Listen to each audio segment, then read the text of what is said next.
உள்ள உடஞ்சிருச்சுன்னு நினைக்கிறேன். Gear change ஆக மாட்டேது. தெரியுதுங்களா? இதோட தான் ஓட்டிட்டு வந்தேன். ஸ்டைல் முக்கியமா உயிர் முக்கியமாடா?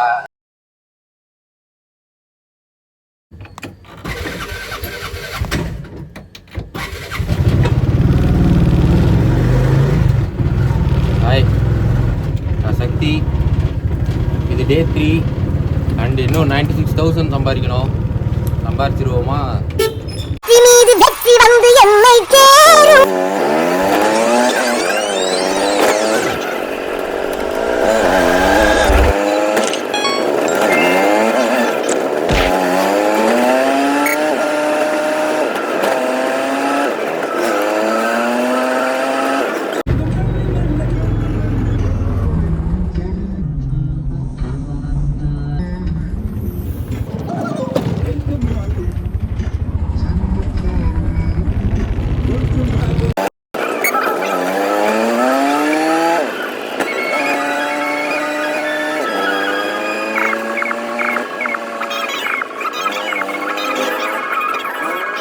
நான் மாத்தலங்க, ஆனா டைம் இல்லை. ஹாய், நான் சக்தி. நம்ம 8 மணி தான் நீ ஸ்டார்ட் பண்ணோம். சொன்ன நம்ப மாட்டீங்க, 8 மணி இப்போ 9:10 ஆகுது. அதுக்குள்ளேயே கிட்டத்தட்ட 430 ரூபா ஓட்டியாச்சு. இங்கே பாருங்க, ஃபஸ்ட்டு ரைடு 8:02 ஸ்டார்ட் பண்ணோம். அது 8:16 அண்டு 8:46 இப்போ தான் அதுக்கு முடித்தேன். டைம் பார்த்தீங்கன்னா 9:10 ஆகுது. இப்பத்தே என் வாழ்க்கையில ஏதோ ஒரு மூலையில ஒளி தெரியுதுடா. சருத்த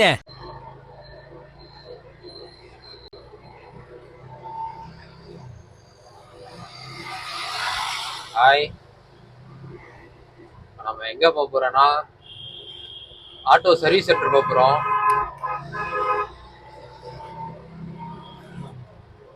ஆட்டோல கியர் மாத்த முடியல, செகண்ட் கியர்லயே கட் ஆயிருச்சு.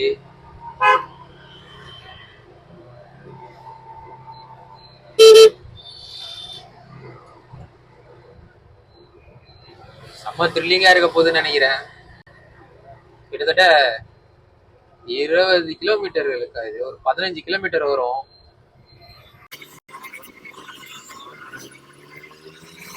மார்னிங்ல இருந்து ஓட்டுனது எவ்வளோனா, ஃபர்ஸ்ட் உள்ள உடஞ்சிருச்சுன்னு நினைக்கிறேன். கியர் சேஞ்ச் ஆக மாட்டேது.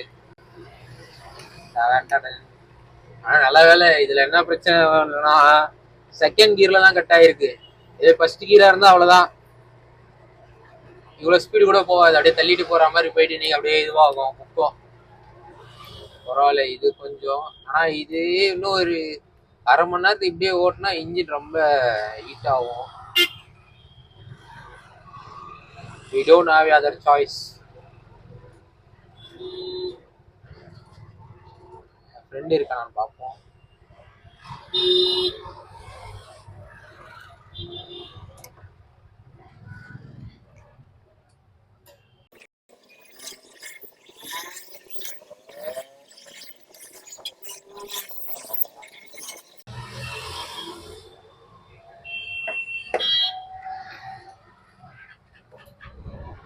நல்ல நேரத்துல கால் பண்ணாலே எடுக்க மாட்டான். ஒரு எமர்ஜென்சியில கால் பண்ணா எடுத்துட போறான்.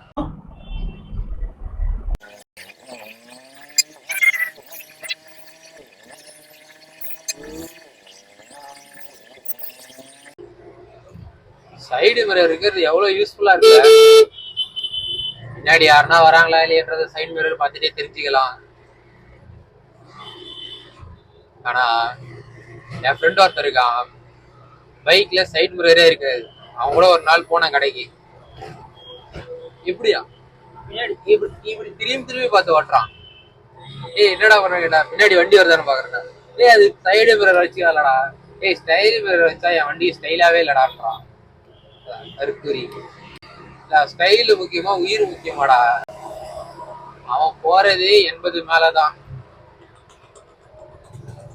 எந்த இடத்துல என்ன ஆக போறானோ. நாசமா போயிருவீங்கடா. ஆனா சைட் மிரர் பத்தி பேசும்போது ஆக்சுவலா எனக்கே ஒரு பெரிய ட்ராமா ஆயிருக்கு சைட் மிரர்னால. இப்பதான் ஆட்டோ வாங்கின புதுசுல நான் ஜஸ்ட் ஒரு 1 வீக் லேட்டராக கூட இருக்கலாம். ரைடு ஓட்டிட்டு இருந்தேன். கஸ்டமர் வந்து லேடிஸ் தான் ஒருத்தவங்க வந்தாங்க, 2 பேர் நினைக்கிறேன். 2 பேர் வந்தாங்க. நானும் என்ன பண்ணேன், நான் இப்போ ஆட்டோ வாங்கின புதுசு. நான் இப்போ இப்படி இருக்க மாதிரிலாம் இருக்க மாட்டேன். அப்புறம் ரொம்ப சின்ன பையன். நான் ஒரு 1.5 இயர்ஸ் பேக்கு சின்ன பையனா இருப்பேன். அப்போ போயிட்டு சைடு மிரர் பார்த்து ஓட்டிட்டு இருந்தேன். லேட்டரா என்ன ஆயிடுச்சுன்னா, அவங்க அதை கம்ப்ளைண்ட் பண்ணிட்டாங்க. இந்த மாதிரி இவன் கண்ணாடியில பின்னாடி பார்த்து ஓட்டுறான் அப்படின்ட்டு. எனக்கு கஸ்டமர் கேர்ல இருந்து கால் பண்ணி, சார் உங்க மேல ஒரு கம்ப்ளைண்ட் இருந்திருக்கு சார்.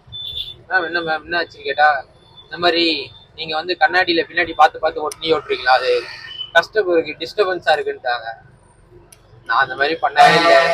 நான் அவங்ககிட்டே கேட்டேன், மேம் ஆட்டோவில் கண்ணாடி சைடு மிரர் பார்க்காம எப்படி மேம் ஓட்ட முடியும் அப்படின்னதுக்கு, இல்லை சார் கஸ்டமர் கம்ப்ளைண்ட் பண்ணியிருக்காங்க. நான் அவங்ககிட்டே கேட்டேன், மேம் நீங்கள் வண்டி வச்சிருக்கீங்களா, வண்டியில நீங்கள் சைடு மிரர் பார்க்காம எப்படி மேடம் ஓட்டுறீங்க, என்ன மேடம் கொஸ்டின் இது நான் கேட்டதுக்கு அவங்க என்ன சொல்லிட்டாங்கன்னா, ஓகே சார் புரியுது, ஆனால் கஸ்டமர் இந்த மாதிரி கம்ப்ளைண்ட் பண்ணியிருக்காங்க, இனிமேல்ட்டு இந்த மாதிரி பண்ணாதீங்க அப்படின்னு சொல்லிட்டு கட் பண்ணிட்டாங்க. ஆக்சுவலாக கஸ்டமருக்கு யாருக்கும் தெரியும் எது தப்பு ராங்குன்னு. ஆக்சுவலாக அவங்க கால் ரெக்கார்ட் ஆகும்னு சொல்லிட்டு அவங்களால எதுவுமே பேச முடியாது அண்ட் எதுவுமே சொல்ல முடியாது. நம்மளோட கொஸ்டினுக்கும் சரி அவங்களால ஆன்சர் கரெக்டாக கொடுக்க முடியாது அப்படின்னு சொல்லிட்டு அவங்க கட் பண்ணிட்டாங்க. நானும் ஓகே. ஆனால் நான் இது உங்ககிட்ட ஷேர் பண்ணுறேன். என்னன்னா, சைடு மிரர் பார்த்தா, இப்போ நான் என் சைடு மிரர் பார்க்குறேன்னா எனக்கு பின்னாடி இருக்கிறது தான் தெரியும். எனக்கு பின்னாடி சீட்டில் உட்காந்துட்டு இருக்கவங்களுக்கு வந்து இவன் கண்ணாடி பார்க்குறான்னு தான் தெரியுமே தவிர, கண்ணாடியில் அவங்க எந்த ஆங்கிள் இருந்து பார்க்குறாங்களோ அந்த ஆங்கிள் தான் ஆக்சுவலாக எனக்கு தெரியும். நான் அவங்கள பார்க்குறா இப்போ எப்படின்னா, பின்னாடி இருந்து ஒரு ஆங்கிள் இருந்து பார்க்குறாங்கன்னா, இப்போ ஒரு ஆங்கிள் இருந்து இப்போ வி ஷேப்னு எடுத்துக்கலாம். இப்போ நான் ஒரு ஆங்கிள் இருந்து இப்போ ஒரு 40 டிகிரிலேருந்து பார்க்குறேன்னா, ஜஸ்ட்டு அதே 40 டிகிரிலேருந்து தான் எனக்கு தெரியும், விசிபிளாக இருக்கும். அது பேர் தான் ரிஃப்ளெக்ஷன். ஆனால் அதுவே தெரியாமல் இருக்கிறாங்க நிறைய பேர். ரிஃப்ளெக்ஷன் தானே. இப்போ நான் இங்க பார்த்தா ரோடு தெரியுதா, இப்போ ரோட்ல என்ன பார்த்தா என் ஃபேஸ் தெரியும். நான் பின்னாடி ஒருத்தவங்களை பார்த்தோம்னா நல்லா எட்டி இன்னும் கொஞ்சம் அந்த ஆங்கிளை வந்து இன்னும் கொஞ்சம் இது பண்ணாதான், இப்போ ஒரு 40 கிட்ட இருந்து ஒரு 45க்கு போனாதான் அகைன் அவங்க பேர் இப்போ 90 இருக்கிறாங்கன்னா என்னால் அவங்களை பார்க்க முடியும். அந்த மாதிரி 90 அகைன் 45 டிகிரி அதான் மாரல் ஆஃப் த ஸ்டோரி. அதான் மோஸ்ட் ஆஃப் தி டைம்.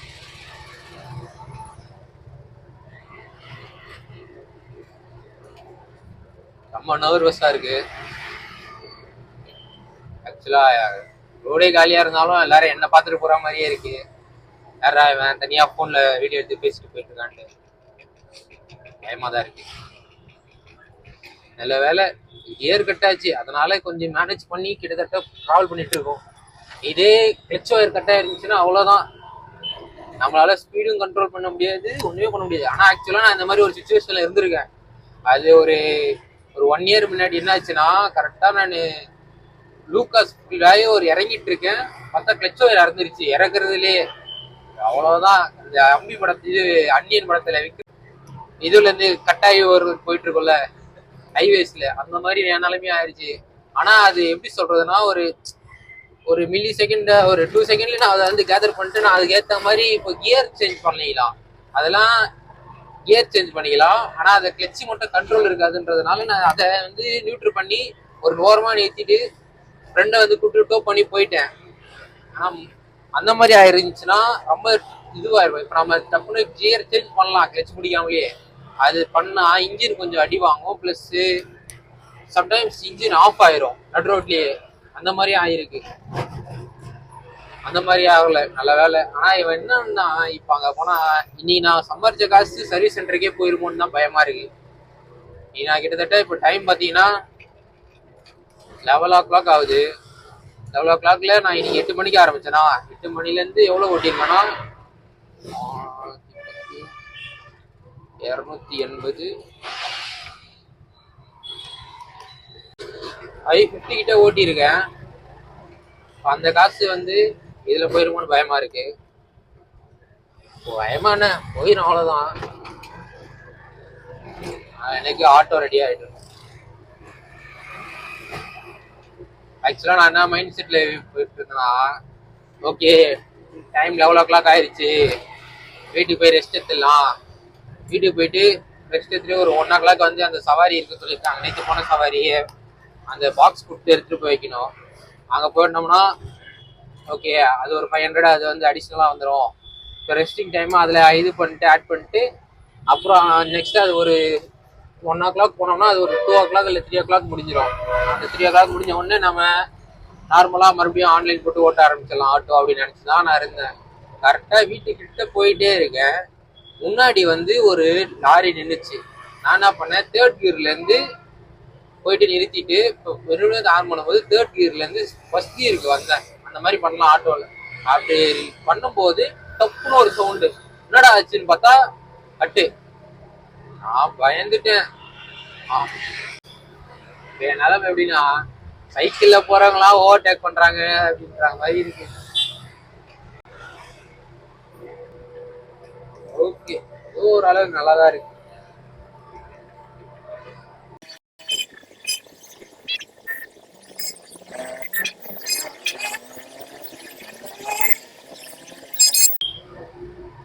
ஆக்சுவலா பாதி வழி வந்தாச்சு.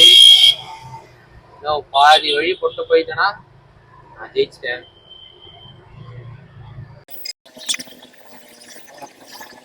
இந்த மாதிரி ஆன உடனே நான் இந்த சர்வீஸ் சென்டருக்கு எடுத்துட்டு வந்துட்டேன்னா ஈஸியா இருந்திருக்கும். நான் என்ன பண்ணேன், சரி ஓகே நாம ஏன் சர்வீஸ் சென்டருக்கு போகணும், பக்கத்துலேயே எதனா மெக்கானிக் செட் இருந்ததுன்னா அங்கே எடுத்துட்டு போயிட்டு இது சின்ன ப்ராப்ளம் தானே ரெடி பண்ணிக்கலாம் அப்படின்ட்டு மெக்கானிக் செட்டை தேடினா மெக்கானிக் செட்டு இருக்கிறவங்க எல்லாம் வேற ஒரு ஆட்டோவை பார்க்குறாங்க. ஆனால் இந்த ஆட்டோவில் இந்த மாதிரி ப்ராப்ளம் சொன்னால் தம்பி இதை நான் பார்க்க மாட்டேன். அங்கே போனாங்க, அங்கே போய் பார்த்தா கடையை காணோம். எங்கனாங்க கேட்டா கடையவே காணோம். நீ ஏன் தம்பி இங்க இருந்து கொளத்தூர் போகக்கூடாதுன்னாங்க.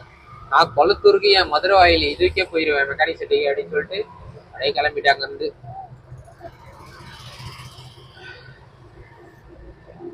ஆல்மோஸ்ட் வந்துட்டோம். கொஞ்ச தூரம் தான்.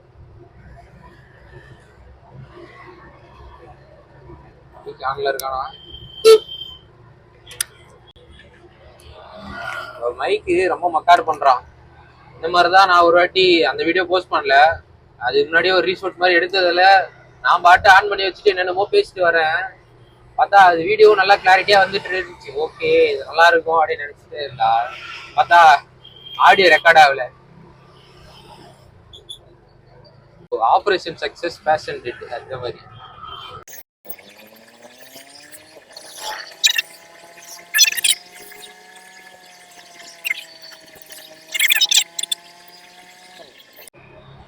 எல்லாரும் வேகமா போகும்போது நாம மட்டும் பொறுமையா போகும்போது இருக்கிற வெறுப்பு இருக்கு தெரியுமா, அதெல்லாம் சொல்ல வாய்ப்பு எப்படி சொல்றதுன்னே தெரியல. அவ்வளவு வெறுப்பா இருக்கும். ஒரு 20 கிலோமீட்டர் ஸ்பீட்ல தான் போயிட்டு இருக்கேன் நானு.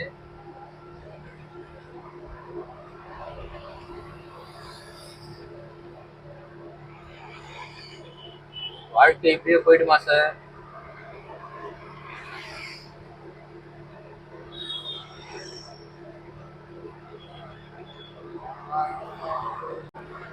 ஒரு மாதிரி இறைச்சலா ஒரு சவுண்ட் கேக்குதா, அது வேற எங்க இருந்து வரல, என் ஆட்டோல தான் வருது.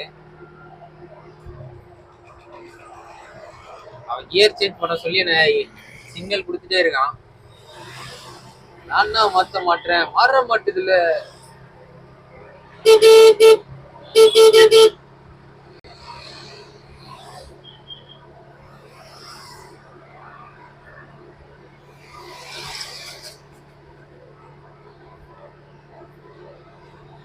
ஹைவேஸ்ல கூட கிராஸ் பண்ணி யூட்டர்ன் பண்றாங்க. It's great.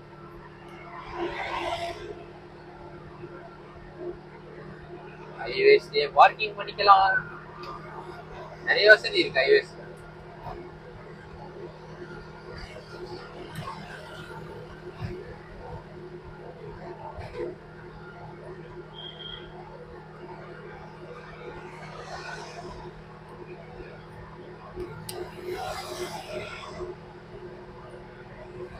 ஆல்மோஸ்ட் கிட்ட வந்துடும். இன்னும் ஒரு 10% தான்.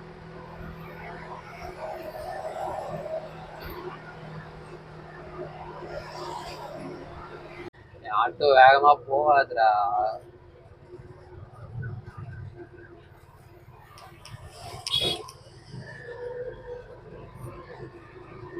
ஆட்டோ கண்டிஷன் தெரியாம பின்னாடி வந்து ஆரன் அடிக்கிறாங்க.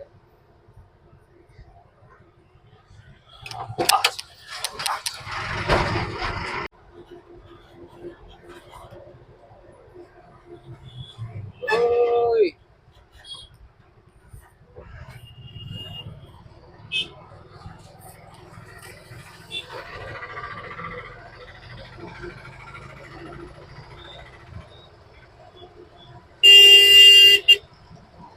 வெளியே போங்கடா, வெளியே போங்கடா.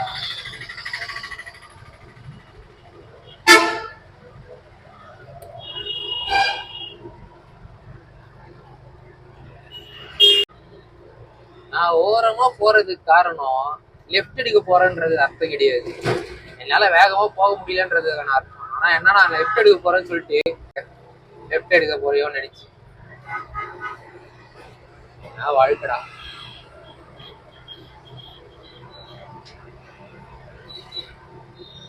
பார்த்தா பிளாட் ட்விஸ்ட் என்னன்னா, நீன்னு பார்த்து சர்வீஸ் சென்டர் லீவாம்.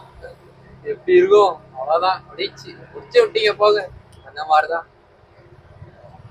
நல்ல வேலை லாக் ஆனதுதான் ஆச்சு. செகண்ட் கியர்ல லாக் ஆச்சு. செகண்ட் கியர் இல்லாம ஃபர்ஸ்ட் கியர்ல லாக் ஆனாலும் ஒண்ணும் பண்ணிருக்க முடியாது. ஃபர்ஸ்ட் கியர்ல இல்லாம தேர்ட் கியர்ல லாக் ஆயிருந்தாலும் ஒண்ணும் பண்ணிருக்க முடியாது.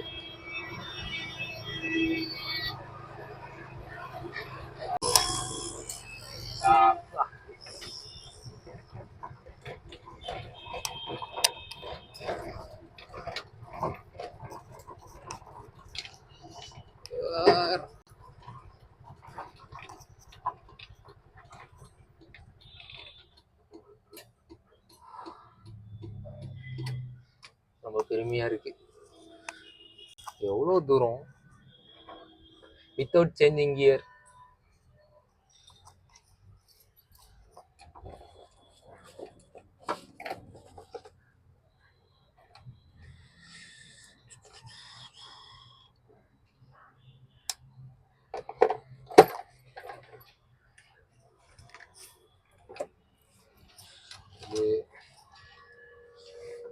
அது இப்ப நம்ம பிரச்சனையை அந்த அண்ணா கிட்ட சொல்லுவோம். வந்துரு.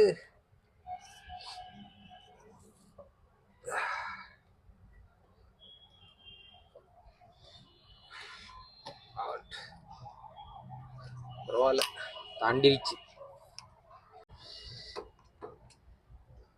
தெரியுதுங்களா? இதோட தான் ஓட்டிட்டு வந்தேன். உள்ள என்னமோ உடஞ்சிருச்சுன்னு நினைக்கிறேன். ஓகே, போய் நம்மள்கிட்ட அண்ணாட்ட சொல்லி ரெடி பண்ணுவோம். ஆக்சுவலாக இப்போ டைம் பார்த்தீங்கன்னா 1 மணி ஆக போகுதுன்னு நம்ம 1 மணி ஆக போகுது. வந்து நம்ம சொல்லியிருக்கோம், இவங்க இந்த ஆட்டோவில் நிறைய நிற்கிது, அதெல்லாம் முடிச்சுட்டு வந்து பார்க்குறேன்னு இருக்காங்க. பார்க்கலாம். இன்றைக்கி சப்போஸ் ஒரு 3 மணிக்குள்ளே இது முடிஞ்சிருச்சுன்னா நான் இதே கண்டினியூ பண்ணுவேன். ஆக்சுவலாக இது ரெஸ்ட் டைமு. நான் கரெக்டாக இந்த மதியத்தில் ரெஸ்ட் எடுத்தால் தான் நைட்டு கரெக்டாக ஒரு ஓட்ட முடியும். நான் நேற்றுனா நினச்சேன்னா ஓகே பரவாயில்ல, நாட் டுடே, டெஃபினெட்லி டுமாரோ நினச்சி விட்டுட்டேன், நைட்டு ஓட்டிடலாம் அப்படின்ட்டு. ஆனால் என்ன பிரச்சனை ஆயிடுச்சுன்னா, இப்போனால இனி நைட்டு மதியம் ரெஸ்ட் எடுத்தால் தான் நைட்டு கண்முழிச்சு ஓட்ட முடியும். இன்றைக்கே இந்த இதுவாகிட்டதுனால இன்றைக்கி ஐ திங்க் இன்றைக்கி லீவ் விட்டுட்டு 25 டேஸில் இன்றைக்கி ஒரு நாள் ரெஸ்ட் அந்த மாதிரி. ஆக்சுவலாக 25 டேஸில் நாளைக்கு டே 3 ஸ்டார்ட் பண்ணிக்கலான்னு நினைக்கிறேன். ஆனால் நீ மார்னிங் அந்த மாதிரி இல்லவே இல்லை. மார்னிங் இல்லை, ஒரு ஆக்டிவாக 8 மணிக்கு ஆரம்பித்தேன். 1 ஹவர்லேயே 400 கிட்டத்தட்ட சம்பாரிச்சிட்டேன். ஆஃப்டர் ஒரு 1 ஹவரில் அது ஒரு 200 கிட்ட 150 கிட்ட சம்பாரிச்சிட்டேன். பரவாயில்ல, நான் அந்த பீக் ஹவரை கரெக்டாக அதை மெயின்டைன் பண்ணேன். ஆனால் இப்போ என்ன ஆயிடுச்சுன்னா, அந்த பீக் ஹவருக்கு மேலே சம்பாரிச்சதுக்கு மேலே இப்போ வந்து செலவாக போகுது. எனக்கு முன்னாடி மட்டும் அந்த காரு லாரி நிற்காம இருந்துச்சுன்னா சடன் பிரேக் அடித்து நானும் சடனாக கியர் குறைச்சி மூவ் பண்ணியிருக்க மாட்டேன். தப்பு பண்ணிட்டேன். ஓகே, மேபி அதான் ஓகே, ஒன்றும் பிரச்சனை இல்லை. ஏதோ பெருசாகாமல் இருந்தது, அது எப்போதும். இது முடிச்சுட்டு நான் வீட்டுக்கு போயிட்டு ரெஸ்ட் எடுத்துகிட்டு நாளைக்கு டே 3 ஸ்டே டோன். ஓகே, பாய். ஹாய். நீ மொத்தமாகவே ஓட்டினது வந்து ரேப்பிடோவில் மட்டும் தான் ஓட்டினோம். 25 டேஸில் 1 லேக் சம்பாதிக்கிறதுக்குள்ளே என்னென்ன ஆக போதோ. இன்னொரு பிரச்சனைனா எங்கள் வீட்டுக்குள்ளே நெட்டே வராது. வீட்டு வாசல் வரைக்கும் நெட்டு வரும், வீட்டுக்குள்ளே வர மாட்டோம்.